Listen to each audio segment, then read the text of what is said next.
लेकिन सड़क किसने बनाई है, एक्सप्रेस किसने बनाया है, मेट्रो किसने बनाई है? जैसे लगता है आपने सैफई की जमीन बेच करके ये सब बनवा दिया है। तुमने घर के अपने पिताजी से पैसा लाते हो बनाने के लिए? तुमने राशन बांटा है तो पिताजी ने क्या बात है? कोई बात है क्या? बैठिए, आप भी बैठिए, राजेश जी आप भी बैठिए, सब लोग बैठे, आप भी बैठिए, सब लोग, नीम जी बैठिए, राजीव बैठो।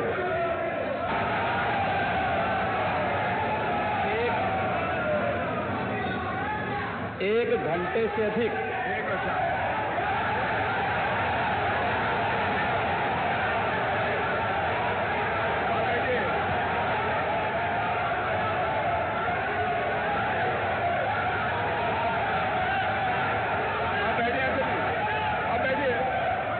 माननीय अध्यक्ष जी, नेता सदन खड़े हैं माननीय, आप अनुमति दे चुके हैं, उसके बाद ये शोर शराबा ठीक नहीं है, ये उचित बात नहीं। अध्यक्ष जी, 1 घंटे से अधिक पूरा सदन माननीय नेता प्रतिपक्ष को सुनता रहा।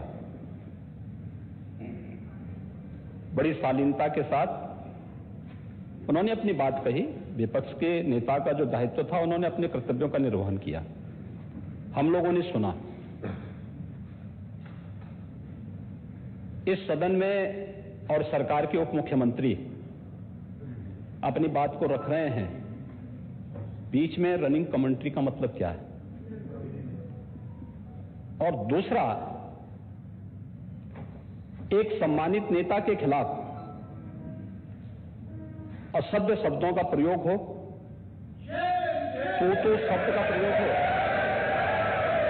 तो ठीक नहीं है। और मैं बड़ी विनम्रता से कहूंगा नेता प्रतिपक्ष को कि आपको इतना उत्तेजित नहीं होना चाहिए।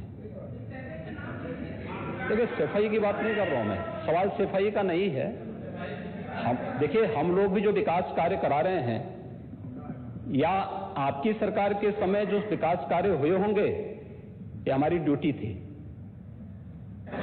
सरकार सरकार होती है और हर सरकार को अपनी उपलब्धि को कहने का अधिकार है। माननीय उप मुख्यमंत्री जी ने बिल्कुल सही कहा कि विकास, आपने कहा, आप विकास की जब चर्चा हुई तो उन्होंने जो बातें कही बिल्कुल ठीक ढंग से की थी। आपके यहां के दूसरे नेता या जब माननीय उप मुख्यमंत्री का यहां पर भाषण संपन्न होता, उसके बाद अपनी बात आप लोग कह सकते थे। लेकिन देखिए, मैं कल भी देख रहा था, कल माननीय वित्त मंत्री जी यहां पे जवाब देने के लिए खड़े हुए,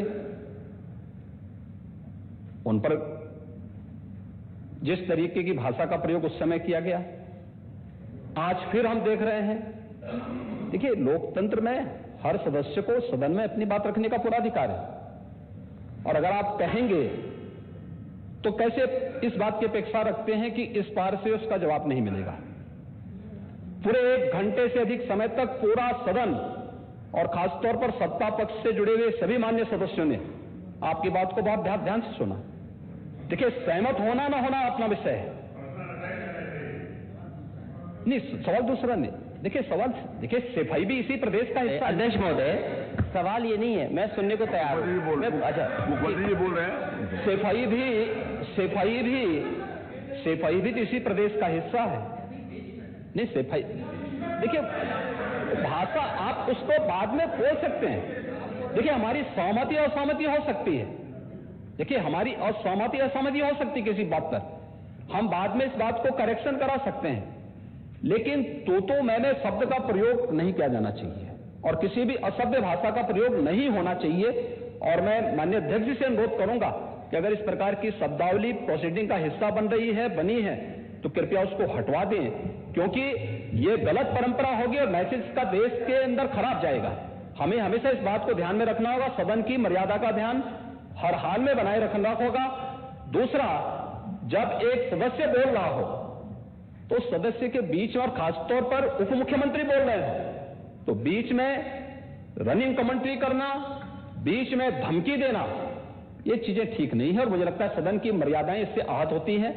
कोई भी इसको नहीं स्वीकार करेगा। और मैं विनम्रता से कहूंगा माननीय नेता प्रतिपक्ष को उनका सम्मान है, वे सबसे बड़े विपक्षी दल के नेता हैं और मुझे लगता है कि इस मर्यादा की अपेक्षा केवल सत्ता पक्ष से ही न करें, विपक्ष भी उस मर्यादा का पालन करेगा तो दोनों का सम्मान बना रहेगा और ये सम्मान दोनों का बना रहे। देखिए, सहमति और सहमति लोकतंत्र की ताकत है। या आवश्यक नहीं, हम ये नहीं कहते हमारी बात से सहमत हूं, या मैं ये भी नहीं कह सकता कि मैं आपकी बात से सहमत हूं। जब मेरी बारी आएगी, मैंने तो पूरे 1 घंटे तक आपकी बात को सुना, मेरी बारी जब मेरे दल की ओर से मेरी बारी लगाई जाएगी, मैं उस दिन अपनी बात को यहां पे रखूंगा। मैंने आपके पूरे भाषण को इसीलिए सुना ही नहीं, प्रोसीडिंग मंगाऊंगा, फिर देखूंगा, उसका पूरा जवाब भी दूंगा यहां सदन पे। और मैं उम्मीद करूंगा कि सभी विपक्षी नेतागण उस दिन यहां पर हमारी बात को भी सुनेंगे। लेकिन एक सरकार के वरिष्ठतम नेता में से एक और उप मुख्यमंत्री जो लगातार दूसरी बार उप मुख्यमंत्री हो रहे हैं, उनके द्वारा अपनी बात को रखा जा रहा हो, मुझे लगता है शालीनता से हमें सुनना चाहिए। अगर हमें लगता है गलत हो रहा है, देखिए बहुत सारी चीजें अगर हम भी इस बात को कहते, बहुत सारी चीजें नेता प्रतिपक्ष भी ऐसी थी जो आपत्तिजनक हो सकती थी, हमने सुना। भाई, हमें जो स्वीकार करना होगा वो स्वीकार करेंगे और उसका जवाब देंगे भी, लेकिन बीच में इस तरीके की उत्तेजना दिखाना उचित नहीं है। देखिए, माहौल इससे खराब होता है और अनावश्यक रूप से बाहर मैसेज खराब जाता है। हमारे बारे में टिप्पणियां होती हैं, सदन के बारे में टिप्पणी होती है, हर एक सदस्य की मर्यादा भंग होती है और सदस्य की इसका सम्मान बाहर तार तार होता है, पब्लिक में इसका मैसेज खराब होता है और इस प्रकार की शब्दावली का प्रयोग न हो। और अगर ये तो शब्द का प्रयोग हुआ है तो मैं आपसे अनुरोध करूंगा कि कृपया इसको सदन की प्रोसीडिंग का हिस्सा कतई न बनाने दिया जाए, क्योंकि ये आने वाले समय में नजीर बनेगा। फिर यही होगा जो इससे पहले इस सदन में होता रहा है, उस चीज को हर हाल में रोकना होगा। और मैं आपसे विनम्र अनुरोध करूंगा कि ये रनिंग कमेंट्री, बीच में धमकी देना, ये चीजें बंद होनी चाहिए। अच्छा होगा कि कार्रवाई को लिखवा लूंगा। धन्यवाद। मैं कार्रवाई को अध्यक्ष महोदय, जो बात अगर नेता सदन ने कहा कि कोई अनपार्लियामेंट्री लैंग्वेज या वर्ड्स आए तो उनको निकाल दिया जाए, मैं भी सहमत हूं। लेकिन मेरा अध्यक्ष महोदय वही निवेदन ये भी है कि किसी को पर्सनल नहीं कहा जाना चाहिए। सैफई, आपको बहुत ज्यादा सैफई की जमीन बेच करके हम और आप लोग को जनता हमें मौका देती है अपना बजट खर्च करने के लिए, आपको और हमें मौका मिलता है। मुख्यमंत्री जी ने कहा ना कि कोई भी वो सरकारी पैसे से होता है। तो मेरा यही निवेदन है नेता संसद से, बहुत अच्छी तरीके से इस तरह की बात नहीं आए कि जमीन बेच करके कर दिया जाए। माननीय केवल मैंने ये कहा था कि जो आपके जिले के लिए जो 4 लेन बनी थी वो किसने बनाई थी? माननीय उप मुख्यमंत्री जी। ये बात थी। माननीय सब लोग ध्यान से सुने, सब लोग बीच में माननीय अध्यक्ष महोदय, बीच में जो भी अनुपस्थित मैंने कहा जो कुछ भी हो। अध्यक्ष महोदय, मैं बीच में जब मैंने अपना भाषण कर रहा था उसमें नेता प्रतिपक्ष खड़े होकर के क्या कहे, शोर शराबे में बात सुन नहीं पाया। लेकिन जो मेरे कहने का एकमात्र तात्पर्य है कि उत्तर प्रदेश की जनता की सेवा के लिए जनता ने आपको नकार दिया है और भारतीय जनता पार्टी को लगातार स्वीकार किया। आपको ये 5 साल सत्ता में नहीं रहे, आगे 5 साल के लिए फिर विदा हो चुके हैं। 2027 में चुनाव आएगा, मैं तो यह मानता हूं कि फिर कमल खिलेगा, फिर आपका अभी कोई भविष्य इस समय नहीं है। लेकिन सड़क किसने बनाई है, एक्सप्रेस किसने बनाया है, मेट्रो किसने बनाई है, जैसे लगता है आपने सैफई की जमीन बेच करके ये सब बनवा दिया है। तुम अपने घर के, तुम अपने पिताजी से पैसा लाते हो बनाने के लिए, तुमने राशन बांटा तो पिताजी